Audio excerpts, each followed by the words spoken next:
Welcome to Healers in Business, your guide to thriving as a bodyworker turned business owner. Join me, Jane Chevalier, CEO of Circular Path Consulting, a seasoned expert in the business of the healing arts, as I share invaluable insights, practical strategies, and heartfelt support to help you flourish in your business. Thank you for tuning in to episode 4 of Healers in Business, Boundaries Are Like Shorelines with Danielle Vance. Danielle Vance is a licensed psychotherapist in the Denver area and has been for over 20 years, specializing in trauma and relationship issues. She owned and operated a wellness center for 13 years and has had a private practice for 16 years. She lives in Morrison with her 15-year-old son, Dean.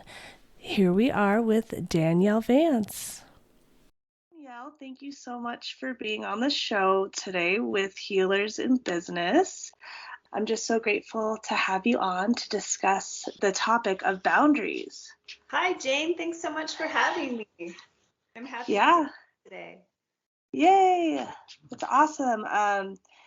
So I feel like this is the perfect topic for your line of work since you've been, a psychotherapist for over 20 years. It seems like one of the main pillars of someone in your field is really needing to be strong in their boundaries with their clients. Yeah, it's absolutely true. But what I found, it's not just therapy that you need to have strong boundaries with, but as a business owner, being in the health and wellness field for a long time, anybody who is having clients that come to them to receive support, those clients open up a layer of vulnerability, and then you have a bit of power over them. And, as Spider-Man says, with power comes great responsibility. So really understanding what healthy boundaries are for you in your own field of practice and how important they are, I just think across the board for anyone working with humans, basically. Yeah, absolutely. I love that it definitely applies to every human, like you said, but especially you hit really two important points was a business owner and just being in the healing world itself. So I just kind of want to break that down. Like I know you kind of touched on it with clients being vulnerable and kind of the power dynamic. So it sounds like with that, in that respect, it almost sounds like not only are you doing boundaries since it's protecting the client, but how would that look like for the practitioner themselves, and how is that going to impact their life and the work they do? Well, I think it creates safety and overall for you and your client. So boundaries, the point of boundaries are like how we connect to each other.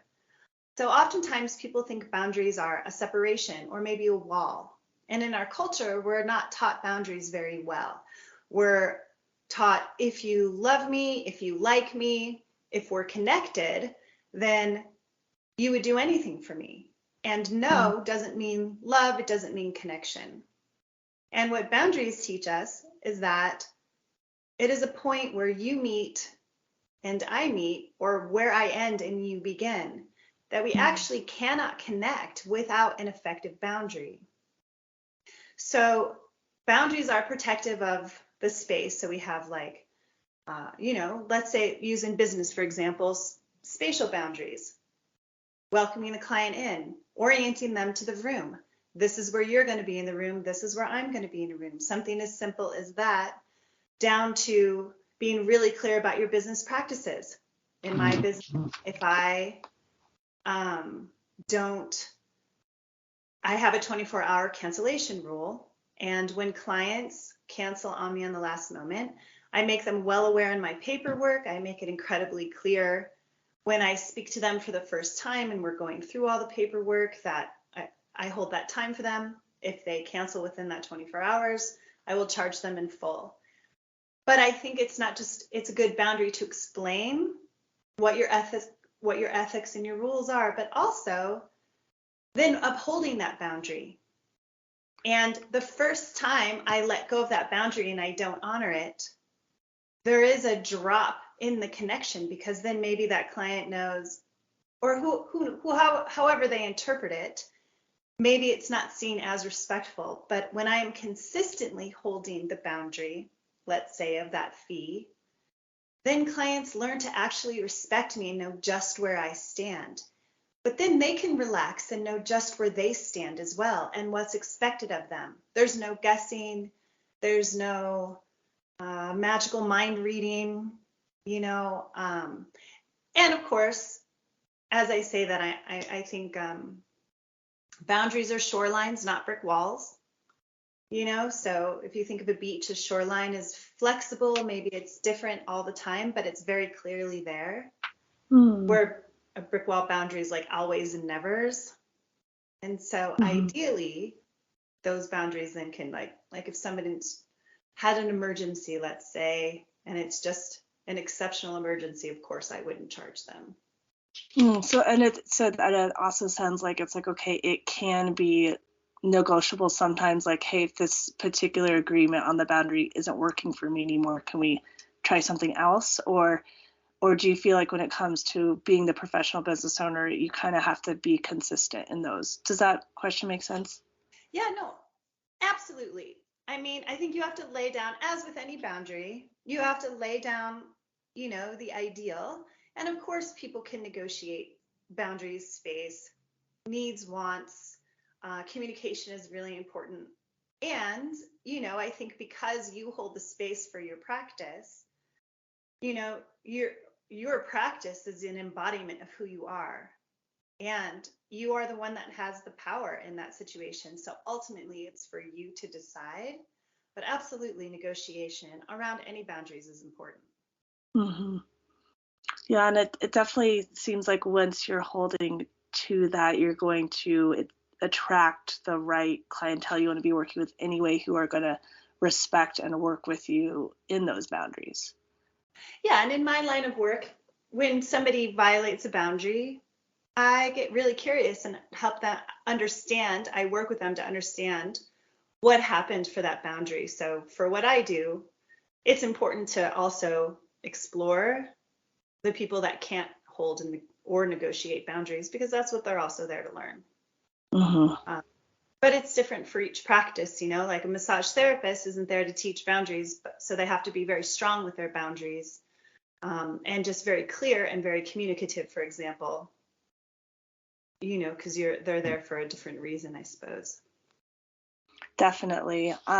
Absolutely. And I do feel like for massage therapists specifically, especially since I used to be a massage therapist, I think for some reason, I don't know what it's about. Not every massage therapist, but I feel like a lot of people who tend to be in that realm have a really hard time with boundaries in so many different ways, like the blurring the lines of the client relationship of like, you know, if there's a client who wants to hang out with you outside of your practice or wants to sometimes like get advice from you, almost like treat you like their therapist sometimes too. I just feel like I personally was really good at being strong on my boundaries when I did it, but I would know other massage therapists who would hang out with their clients or talk to them about really intimate things. And I guess it's different for everyone, but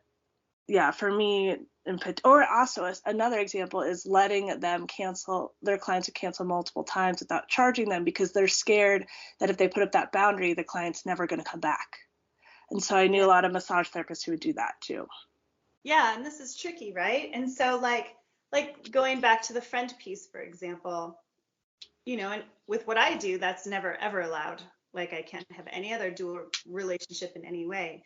But in massage, I could see where I wonder if it's, again, goes back to communication, being clear about what it is that you personally need, what is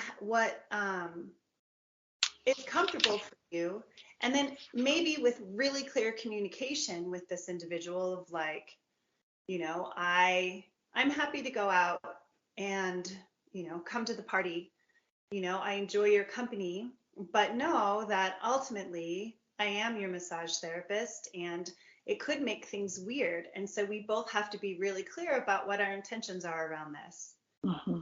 And so again, in that way, negotiating boundaries, communication and clarity. But again, the responsibility lies on the massage therapist to be clear and communicate with their clients what that needs to look like for them, for example. Mm-hmm. Um, and then going to the money piece, and making boundaries around money. I get it. The reason we don't make boundaries is because we don't want to push people away. We don't want people not to like us. We have so much messaging, like I said before, that connection means something very different than what healthy connection actually is. And what ends up happening if you have a client that cancels a lot and you feel the boundary within you, and you don't listen to you don't make the boundary. So a boundary is a point of protection. So if I ignore it, I'm going to feel annoyed. And then when the client does it again, my body is not going to let that go away because it's protective. And that annoyance is going to grow into frustration. And pretty soon that frustration is going to grow into resentment. And then I'm going to be resenting this client because they're now taking advantage of me. Well, but really, I'm letting them taking advantage of me. I'm letting them take advantage of me. But what happens then is now, as I'm massaging them, my hands are on they're vulnerable to me, and I have resentful energy. So you dishonor the connection and the relationship when you don't hold the boundaries clear. If that makes sense, like it ends up muddying the water in the connection. And if you're holding a healing space for somebody, that's toxic. Yeah. Yeah. Wow. That's so clear and so accurate. Gosh, that's so true. So I guess what would be your biggest advice to a massage therapist who is really struggling with that? Like, hey, like I understand what you're saying. Logically, this makes sense. I don't want any of this to lead to negative feelings. This client, they've canceled, 2 times consecutively, but I just I'm feeling really nervous about bringing it up and having a conversation. Would you have advice on like a good place to start or a good step that would help me kind of come out of that shell? Oh, yeah. So the first thing to do is to write out everything that you're feeling before you talk to somebody. So because you're going to feel resentment and anger and frustration, vent it out on a piece of paper, get it out, let all the ugly feelings and words or whatever have a place to be. And that's important so you don't bring that into the conversation, especially because this is a professional concern. I think in our personal life, we can allow for a little bit of messiness, but especially in our professional life, we want to make sure we remain professional, especially with a tricky topic. And then the next thing that I would do is, if you're comfortable with this form of communication, an email is a really lovely way to communicate difficult information because it gives you a way to be clear and it lets somebody digest the information before they respond. So if it's possible, email. Yes, that's such a good point because some people process slower or quicker than others. Yeah. And then in the email, I would say, hey, this is a really difficult topic. I really respect our relationship. Because I respect our relationship so much, I did have a rule of 24 hours notice of, or whatever your rule is of cancellation, or I charge for the session, and maybe explain, like, the first time made a lot of sense that you canceled, but truthfully, in order to keep our relationship clean, it matters a lot to me. And I respect you enough that I'm just going to hold to this boundary. And please talk to me if you're uncomfortable about this. I'm happy to work through this with you, but I just need you to know, because I respect the relationship, this is something that matters to me and it will keep us clean, if that makes sense. And so you want to start out the conversation naming that this is a respect issue and that it goes both ways. Yeah. Yeah, definitely. And I think that changes the conversation and the perspective when you come from it in the way that you're saying, hey, I'm speaking up about this because I respect you and I respect our relationship. Exactly. That makes me think too of time boundaries. We think of boundaries like physical boundaries sometimes are obvious, or Emotional boundaries, like don't tell me how to feel. Spiritual boundaries, don't tell me how to believe. Mental boundaries, don't tell me how to think. But time boundary is something that gets violated a lot in our culture. And in as a professional, time boundaries matter immensely. So if I show up late to my sessions and people are paying me for a professional service that's very expensive, and I'm even 1 minute late, I had one client once that said, Danielle, you're $10 late. And it was funny. I was like, oh shit, yeah. That's right. I'm so sorry. I want to respect your time.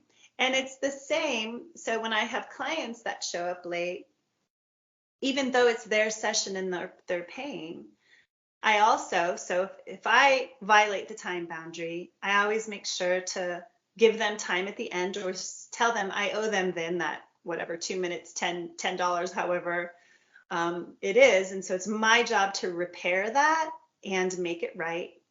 If a client violates their time with me, and let's say they're 15 minutes late, I always mark it and say, when you're late, I just want you to know, I worry, I'm so happy to see you're okay, but also that I'm just sitting here waiting for you. And I understand this is your time and you could use it however you want. And, and sometimes I'll explore it with them. Is there a reason? Is there something we can do? Adjust your time with me. But I always try to address it in a way that, again, brings it back to that respect and that communication for the connection. Because if I can't trust you to be on time, that lands in my body. And I feel that. And again, that's a disruption in how I think about you, how I perceive you, even if it's subtle. It ends up being, again, this place that can muddy water. Yeah, absolutely. That's such a good, those are such great choices of words to have that conversation with your client. Because I remember before I got stronger boundaries with my clients who are late, it's kind of a theme like in the massage world, especially when I worked at like a boutique massage place. The theme that a lot of massage therapists would fall into is, we'd usually have like that 15-minute, sometimes 20-minute cushion between sessions. And so many of us would just say, all right, I don't have a client for another 15 minutes. So yeah, I can give you that extra 10 minutes to make up for when you're late. And for massage, I feel like it's a little different. It's the same because there's certain areas you want to get the whole picture, but it's also like if you have a person, you typically have the same routine where you're like full body, focus on neck and shoulders. When it goes from 60 minutes to 50 minutes, you're like, I'm not going to be able to get the whole thing in. And so for me, it was a huge growing experience for when I did go off on my own, getting really strong on those boundaries and saying, yeah, you lost 10 minutes, so we're probably not going to have time to do your whole body today. And yeah. No, it's so strong and great, because then how would you feel as you were doing the massage when you made the boundary? I think I felt empowered. And yeah. I felt, yeah, like I was respecting myself, and I was respecting them for treating them like an adult and not a little kid. Yeah, exactly. That's right. We're working with grown-ass adults. And it's funny, even when we work with kids, that's even more important to teach. But yes, that empowerment and that respect. Mm-hmm. Yeah, definitely. And it's so funny because I knew so many massage therapists that would just bend over backwards for their clients. And like they had the same clients who were always late, and they always ran late for them, and they always made sure they got their full session time, even though the client was the one who's late. And they just, it was like this crazy repetition. And I just was always like, they're so scared of losing the client if they put up any boundary. It's so funny. I really think it's just such a theme in the massage world. Yeah, for sure. And a lot of places in the world. And, it just communicates to yourself as a practitioner that I'm not of value. I'm not valuing myself, and I'm not valuing my work. And when it's funny, this most fascinating thing, and I'm sure you, this is a tiny bit off track, but I'm sure you experience this running your own business, that your practice, whatever you practice, whatever your craft, is your embodiment of yourself. And that's what we're offering people. So the times that I'm not okay, that I'm not valuing myself, that I'm struggling, it reflects in my practice. I will have clients cancel those sessions. Like it's almost like energetically, my practice will follow how I am energetically. So we think I'm not going to hold the boundary because I don't want to lose a client. But then maybe your practice is dead in other areas. Like maybe you're not attracting new clients. That the more we, believe it or not, and I talk about this, I ran a wellness center for 13 years with all the practitioners. Our practices would follow our energy. When I was full of energy and full of life, I'm overfilled in my practice. I have clients coming out of my ears. I have to refer them out. And when I'm tired or I've had a bad week, I'll have a lot of cancellations. If I have periods of my life that I'm struggling, my practice will slow down greatly. So it's tricky. We think we're doing something, for the connection, but when we suffer, everything suffers. Did you have that experience? Do you remember? Yeah, I feel like I can definitely relate. I don't know if I can clearly like remember it being exactly kind of how you just illustrated it, but I think I definitely would have moments where I'm like, I'm sick or I'm just not feeling it today, and then it would be like, oh, like I just had two or three people message or email saying that they want to reschedule, and it worked out perfectly. Like the timing worked out. Yeah, it's Um, amazing. yeah, yeah, and then like feeling like ready to be like, I'm ready, like let's do this. Then that's when I start attracting those different clients and they start trickling in. Yeah, it really is fascinating. As long as I've been doing this, I can totally tell how I'm doing by what's happening in my practice. Of like, Yeah. oh, I must be needing a break this week. Everything's slowed down, no matter how full I've been. Yeah, no, for real. And so I know I this has just kind of sparked a kind of a different path with this boundary conversation. We've been talking a lot about clients and kind of that relationship with all the different variables like time, spirit, mind, body. What about boundaries within your business and putting up, like I'm kind of struggling right now with this business with circular path consulting, like it's kind of all consuming, and I remember it being like that especially in the startup phase, like where it's so hard, especially when it's just you and you don't have anybody else working with you yet. Like I'm struggling with boundaries within separating work from the rest of my life, and I feel like a lot of people struggle that, especially in the beginning. Do you have Yeah. any, what are your thoughts on that? I mean, this is kind of the thing, right? Like, this is a tougher one, and this is, about boundaries, but it's also the bigger picture. You want to be successful. We want to try to make things work. And when we do start something, it requires a lot of energy. And so for me, and I remember this too, the madness of these moments, running your own business is it's all on you. And so it's you have to learn to recalibrate, let me say, how you are with yourself, because your business is like your baby. This is like your child. And so you want to put everything into it because you're so excited.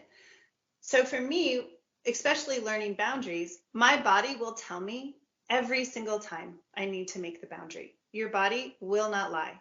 So if you're feeling exhausted, is what you're doing really going to be that fruitful? If you have low energy, if you're coming at something from stress, you have to really take into account what's the value that I'm putting in when I'm in this state. And sometimes, and this is where boundaries are shorelines, like I said, sometimes it feels great to spend all night long. I have energy for that, to pump out these reports, to, develop this curriculum, to, put together this marketing stuff. And then I get to listen to that. But sometimes when I'm tired, that break and honoring the break is how you're going to end up valuing yourself as a business owner. And so especially in the beginning, learning how to recalibrate, listening to yourself, because it's different working for someone else than working with yourself. But, it can lead to burnout really quickly. And that's a bummer, because then people aren't getting your gifts. Yeah, definitely. I think I have trouble listening to when I'm tired because I just want to get it all done. And I feel, especially the season of my life, I have a toddler, he's 2.5. And so when he's napping or asleep or he's at school, I'm like, okay, I have to make it work. This is literally my only free time. And so I feel like pressure or I have to make it work because I just feel like outside of those restricted hours, I don't have time because I'm with him. So like it's especially tricky at this season for sure.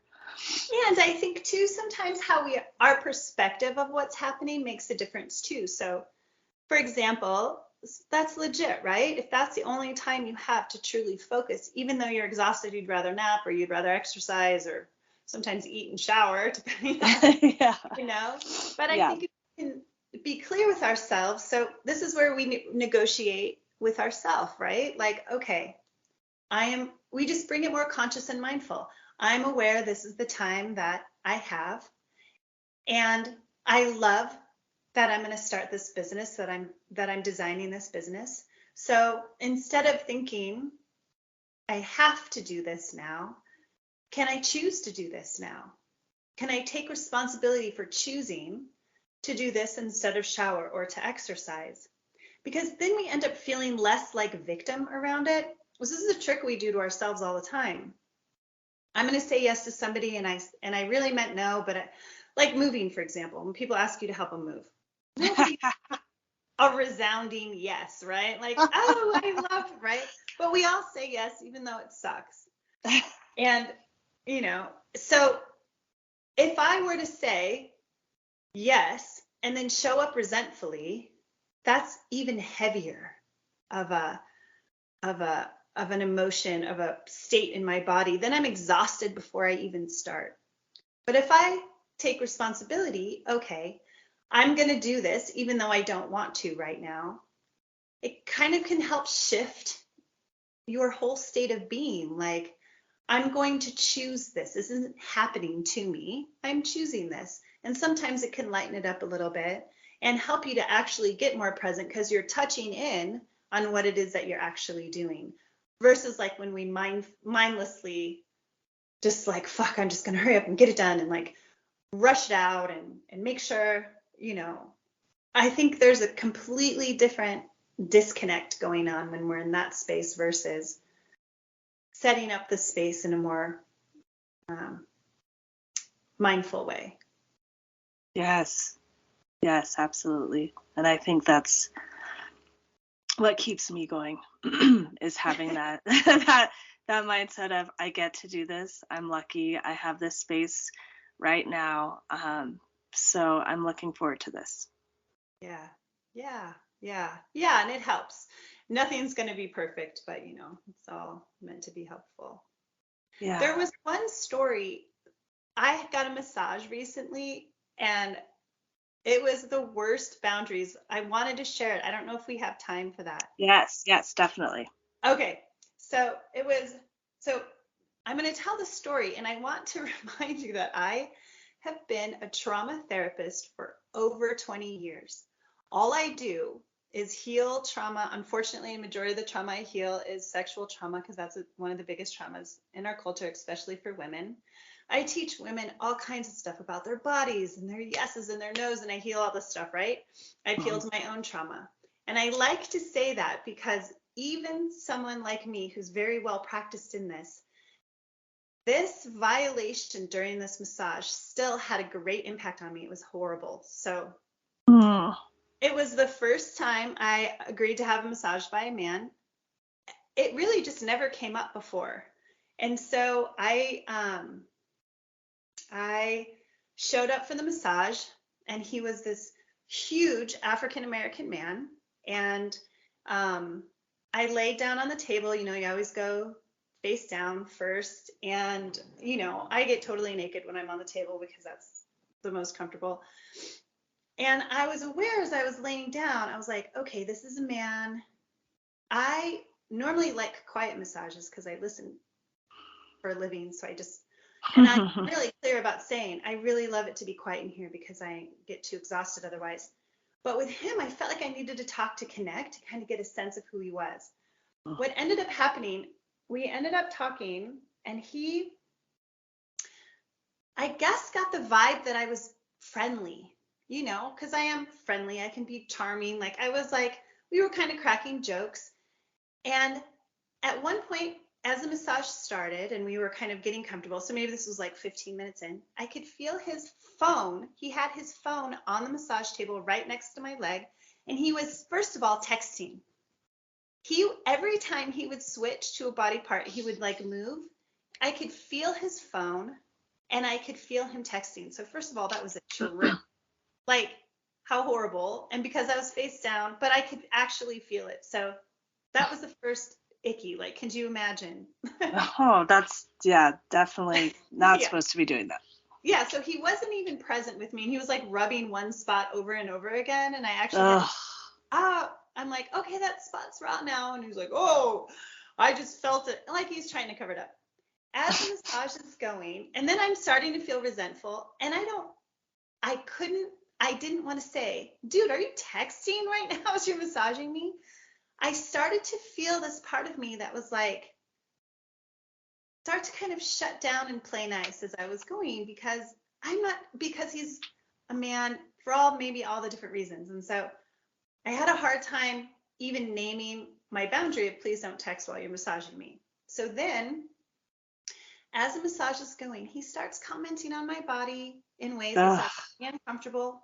He starts saying things to me like, oh, you're so smart. I'd love for you to be my therapist. Or maybe sometime we can go out. Like, what are you doing after this? Maybe we can go grab a drink. And he's like, I'd love to be your personal trainer. He started saying things. And what I found is I did something called fawning, where you just go along with it to get it over with so you get out of there as fast as you can. But I found myself so vulnerable. Here I am naked, laying face down on a table. And here's this huge man over me. And I couldn't find my voice or my boundaries. And I just fawned and played nice until it got over with. And then after I even tipped him, for God's sake. And then after I left, I realized I was in a freeze state. I was way more stressed than before I started. It was like the worst massage. He wasn't present because he was chatting the whole time, trying to be charming, hitting on me. And it truly, not only the boundary violations were so icky, but he wasn't even present because he was just off in his own world telling me about how great he was. And like the massage itself was terrible. And when I got home, I found myself needing to shake it off, and I ended up reporting him. But oh, good. Yeah, and he was the owner of this place, so that was a little tricky to do. But I felt like that was a really scary thing to experience. But how subtle, right? He was very kind. He, I bet was super surprised that I felt like that because I was friendly the whole time. But the truth is that he made that unsafe by crossing those professional boundaries. And your clients are probably not going to let you know because there is something we go into a little bit of a freeze or survival mode that's protective, that we don't want anybody to think that. Because what if they get mad? What if we're not safe? I'm naked on his table. I was not going to fucking make that guy unhappy. I was like, whatever, let's just get this over with. And that was such a big surprise to me, but also I imagine to him as well. I mean, I'm sure he knew he was violating boundaries, but because I was so kind, I bet he was surprised he offended me. Definitely. And I wonder if maybe because of his size and his obvious physical strength, and then obviously he's got a bunch of other issues, but I wonder if he's used to women not speaking up because they're scared. And so I don't know, so many thoughts and things to say about that, but yeah, and I think that's the point, is that you hold the boundaries. It's your job. It wasn't my job as the client to tell him what his boundaries were. If you're strong enough to do that, great. It's your job as a practitioner to know that it is actually unsafe for the client when you violate those boundaries. Because I ended up being safe, and I had a part of me that knew I was probably fine the whole time. But the fact that I had to question it and feel that uncomfortable, it's icky. So I guess that's just like the bigger thing. You know, you do it because it's protective, because people are vulnerable. Gosh, that's just like, that's so scary. I've experienced a similar thing before, actually before I became a massage therapist, like similar thing, commenting on the body. And it's like immediately, it's just, you say one little thing like that and it just completely tarnishes the entire experience. And I only, that was the only comment I received. So I can't imagine what that must have felt for you with all the other comments and like the texting and all of that stuff. Yeah, like you don't realize, even just in your example, the one comment crosses the boundary, and then your whole experience is there's a part of you like tense and watching. Now, how can you fully relax if that's, and especially as women, we have a particular watchful eye more so than men, just in the nature of being the more vulnerable of the sexes. Yeah, and it is like with men who do work in healing arts that you're putting people in vulnerable positions. I mean, I feel like they have to be super, super aware of the fact, because of the physical body they're in, because they are a man, they have a bigger stature, they're probably stronger. Because of that, they have to be that much more aware and professional and stronger with the boundaries. Yeah. And not that women can't violate too. I don't mean to. Yeah.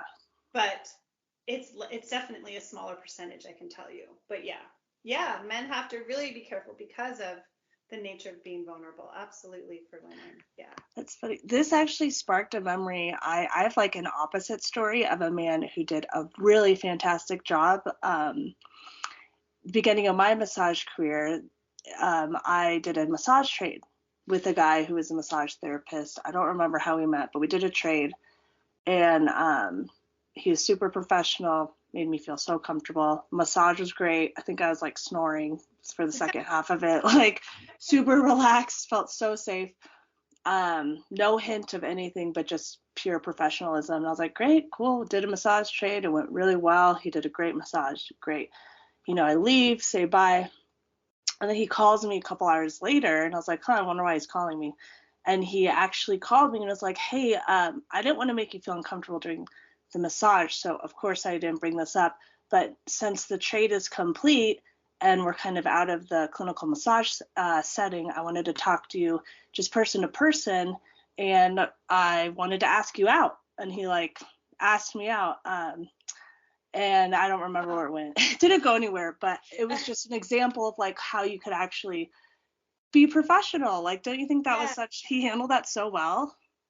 That is a really great point. You're right. Like, even in my profession, it is silly to think there are people that we're not going to be attracted to, but you handle it professionally. You maintain your decorum. Like, hey, you finish, you keep your boundaries, and then after you say, hey, I was really attracted to you, I'm going to refer you to a different massage therapist because I know I feel attracted to you and that's inappropriate for the space. Even if you don't ask him out, but you just end up doing that, that is incredibly important. As a therapist, I've done that. I've had someone I was attracted to, and I had to refer them to someone else because it was distracting in the session. And especially in my practice, really terrible, but there's so many ways you can handle that. That's very boundaried and safe. We're not robots. To think that we'll never be attracted to people is silly. Sorry, go ahead. That client, did you tell them the truth, or did you just like say, I can't disclose why, but I can't work with you anymore, unfortunately? Oh no, I had to tell him because he sought me out. I was on his insurance, and so, but he respected it, and I was married. He respected. He's like, thank you so much for telling me. I could see that would be really uncomfortable, and he was happy to go, and that was the end of it. But I absolutely did, because I just feel like it was ethical for me to share. Otherwise, I didn't want him to think it was something about him. I think in some cases that's important. In some cases, maybe it isn't. But I was protecting, our connection, because I didn't want him to think I was referring him because he was too hard, or it was, I didn't want him to make up a story that it was him, I guess. Mm-hmm. No, definitely. Yeah. And did you do it over email? No, I actually gave him a call. I called him and I said, I would really love to enjoy working with you. I have to let you know that it is my ethical duty. I have to refer you to a different therapist. I gave him 3 referrals, and I said, I'm really uncomfortable to say this, but I feel like I have to name this because I don't want you to take it on, but I feel an attraction to you. And I felt it for 3 sessions. And then I said, I know that I'm not going to be able to give you the kind of care that you're needing, and so I'm going to refer you out. And Wow. He was super cool. He was like, whoa, whatever. And grateful that I told him and moved on, and that was the end of it. Awesome. Wow. I admire you a lot. That takes a lot of maturity to be able to be so seamless and professional with that sticky situation. Yeah, totally. Comes up for sure. And it will come up for every professional. Having somebody to talk to about stuff like this, and somebody to help you stay clear and ethical, we need other professionals to help us keep our boundaries and our ethics clear. Like, I went to my supervisor and talked to about it. I had to, there's transference. You're massaging people, they're going to love you. They probably are going to feel attracted to you. I think there's this place of having, especially if you're an attractive person, people are going to be attracted to you. To think that this isn't going to happen for anyone is silly. So coming up with and having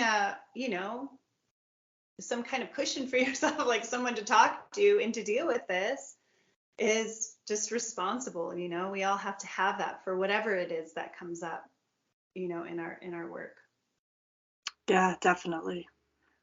Especially when you are on your own, in your own business or practice. Yeah, it gets isolating. We need to be able to process through and talk about things as professionals. That's also part of not getting burned out, is the connections, the community. Yeah, absolutely. Yeah. And it sounds like you've got, you've been in it for so long, you've got your established community.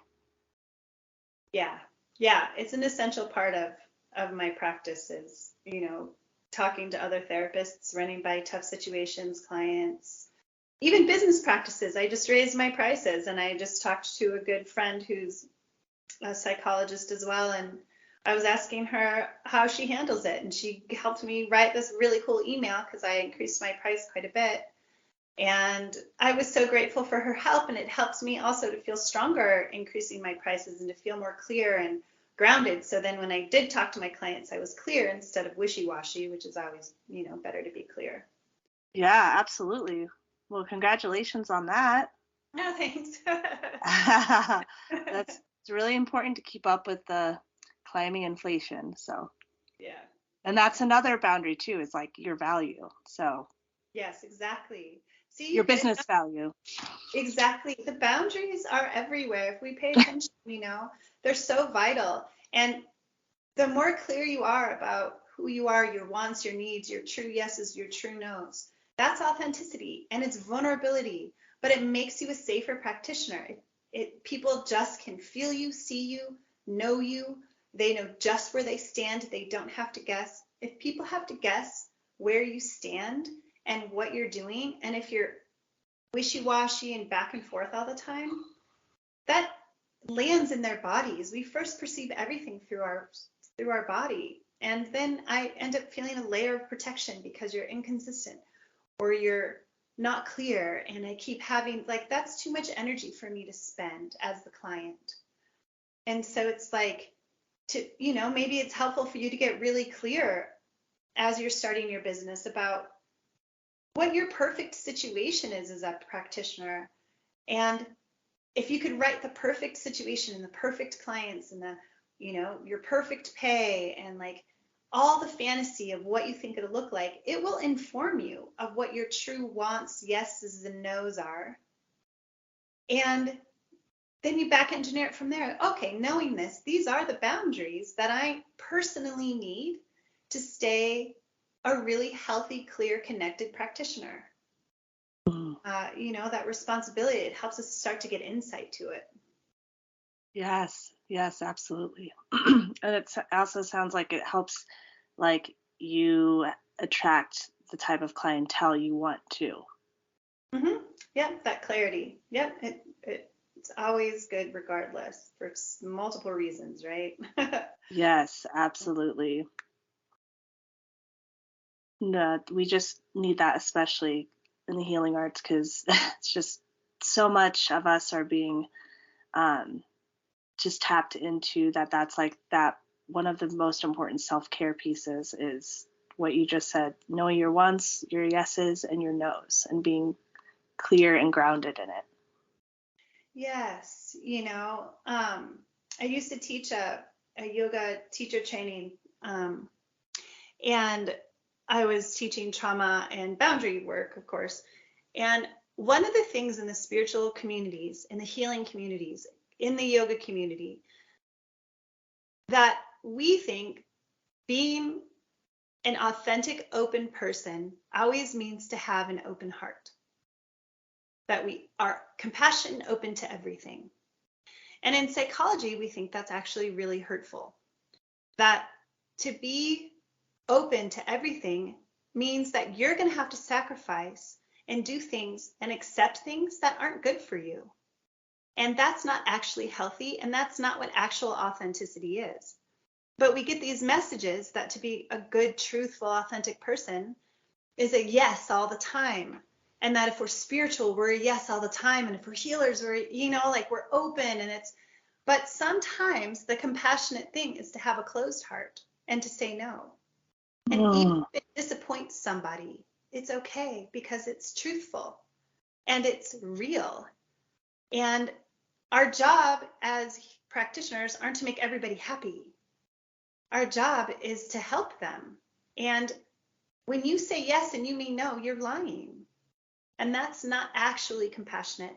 That learning how to be flexible with the open heart and learning to trust the closed heart, the no, is incredibly valuable skill, especially if you're an empath. Empaths attract the healing, to the healing practices, the wellness community practices, of course. And empaths need better boundaries, stronger boundaries, and less empathy, believe it or not, because the shadow of being an empath is that you're walked on. There's trauma living in your body because you don't stand up for yourself or protect yourself enough. And boundaries are a very simple thing, but they're incredibly profound as a point of contact and intimacy. And for safety for that, just really important. Mm-hmm. Absolutely. Wow. Yeah, that's definitely a skill I've had to learn as an empath too, and I've definitely evolved so much for the better over the past 15 years. But yes to everything you described. Trust that closed heart. Trust that closed heart. Definitely. Mm-hmm. Well, I feel like that's like the perfect note to close on, unless there's anything else that you were going to share. No, I'm so happy. So fun to talk about this stuff. I'm so happy to share what we did today. This does feel like a good point of ending. Yeah. I'm so grateful that you're able to come on and share this valuable feedback with my audience. I feel like especially like the body worker community, like the different things we talked about, really especially need these boundary skills. So I think you shared a lot of valuable information. So thank you. You're so welcome. Thank you so much for having me on. Yeah, and if people, what are your boundaries around sharing your contact information with my audience if anyone's interested in getting in contact? Yeah, you can share my website. It's therapydenver.com, and they can email me or contact me if they have any questions or needing help with anything that I've talked about, and I will field it from there. Awesome. Well, you guys heard it. That's Danielle Vance, and that's her website if you need to reach out to her. And thank you so much, Danielle, and we'll talk to you soon. Okay, thank you. Okay, bye. Bye.